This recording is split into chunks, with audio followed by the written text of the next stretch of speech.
সুপ্রভাত বন্ধুরা, আমি তনুশ্রী। এই যে সকাল সকাল চলে এসেছি রান্নাঘরে রোজগার মতো। এই যে আলু কেটে নিয়েছি, বাজার থেকে কাঁকরোল নিয়ে এসছে, ফুলকপি নিয়ে এসছে, ফুলকপিটা ভেজে তুলে রেখেছি। এই যে ফুলকপি করার জন্যই মশলা করছি। রসুন টমেটোটা ভেজে নিয়েছি আগে একটু।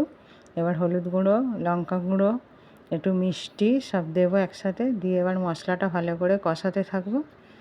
এবার কপিটা দিয়ে দিয়েছি ওর মধ্যে। কপিটা দিয়ে একটু মশলাটার সাথে আগে কষে নেব, কারণ শীতকালের মতো তো কপিটা এতটা মিষ্টি না, একটু গরমকালের কপিটা অন্যরকম স্বাদ থাকে। ওই জন্য একটু ভালো করে কষে নেব। এই যে কপিটা দিয়ে একটু কষাচ্ছি, 2-4 মিনিট কষাবো। আর আলুটা আমি জোর দিয়েই ভেজে কুকারে সিদ্ধ করে নিয়েছি। আলুটা একটু তেলের মধ্যে জোর কমিয়ে ভাজলে সিদ্ধ হয়ে যায়, কিন্তু যেহেতু আমার সকালে তাড়াহুড়ো থাকে তো দেরি হয়ে যাবে, ওই জন্য ফুল জোর দিয়ে তেলের মধ্যে আলুটা দিয়ে ভেজে আর কুকারে একটা সিটি করে নিই। আর কেন কপি তো কম ভাজলেই সিদ্ধ হয়ে যায়, ওই জন্য কপিটাকে আবার আলাদা করে ভেজে নিয়েছি। এই যে এবার কষানো হয়েই এসেছে। এবার আলুটাকে আমি এর মধ্যে ঢেলে দেব।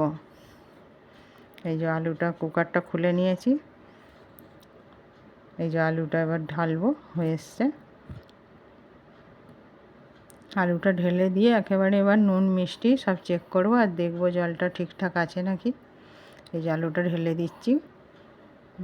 এবার একটুখানি মিষ্টি দিয়ে দেবো অল্প, একবার চেখে দেখে নেব স্বাদটা ঠিক থাকলে। আর এই যে কাঁকরোলটাকে আবার কুকারে সিদ্ধ বসিয়ে দিচ্ছি, একটু কাঁকরোল ভাজা করব, নুন হলুদ দিয়ে সিদ্ধ করে নিচ্ছি।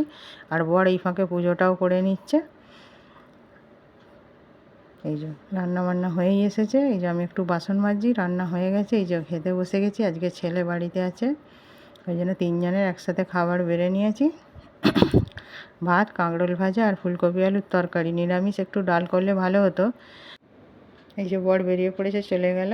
আমারও স্নান টান হয়ে গেছে, সব কাজ সেরে এবার একটু মুখে ক্রিম লাগাচ্ছি। এই যে এটা একটা জেল ক্রিম, রূপচর্চা করছি বটে। অবশ্য প্রত্যেকটা মেয়ে এরকম করে, মেয়েরা একটু রূপের প্রতি যত্নশীল হয়। আর আমি একটা জেল ক্রিম লাগাচ্ছি, এটা জলের মতো, ওই জন্য একটু সময় দিয়ে ঘষেই মাখতে হয়, নাহলে মুখটা জল জল হয়ে থাকে। সকালের কাজকর্ম অনেকক্ষণ হয়ে গেছিলো, দুপুরে শুয়েছিলাম, এবার বিকেলে উঠে জামা কাপড় তুলে নিয়েছিলাম। এই যে সন্ধ্যে দিয়ে এবার গোছাতে বসে গেছি। এই যে গোছাচ্ছি জামা কাপড়গুলো গোছানো হয়ে গেলে এবার যার যার জায়গায় জামা কাপড়গুলো রেখে দেবো, নাহলে সব সকালে উঠে খুঁজতে থাকবে। এ বলবে এইটা কোথায়, ও বলবে ওইটা কোথায়। ওই জন্য আমি গুছিয়ে যে যার জায়গায় রেখে দিই, তাহলে আর আমাকে সকালে কোনো প্রশ্নের উত্তর দিতে হয় না। ছেলেরটা ওপর ঘরে থাকে, ছেলেরগুলো রেখে দেবো ছেলের জায়গায়, বরেরগুলো নিচে নিয়ে চলে যাব। কেন সকালে তো অনেক কাজ থাকে, আর চেল্লাচিল্লি করলেও ঠিক আমার এটা পছন্দ নয়। ওই জন্যই গুছিয়ে যে যার জায়গায় রেখে দিই, তাহলে ওরাও চুপ থাকবে, কোনো কথা বলবে না। এই যে গোছানো হয়েই এসছে, এবার নিচে চলে যাব। নিচে গিয়ে আবার পুজোর বাসন টাসন ধোবো, আর বোতলে একটু জল টল ভরতে হবে, সব খাবে। তারপরে আবার রান্না বান্না হবে। রান্না বলতে তরকারি আজকে আর বিকেলে কিছু করব না, একটু রুটি করব খালি। এবার গোছানো হয়েই এসছে। এই যে আর কয়েকটাই আছে, 2-4টে আছে। একবার ভাবছিলাম অনেকগুলো জামা কাপড় আছে, তাহলে রেখে দিই। আজকে অনেকটা কাছাকাছি হয়েছিল, বিছানার চাদর কাচা হয়েছিল, আবার জামা কাপড়।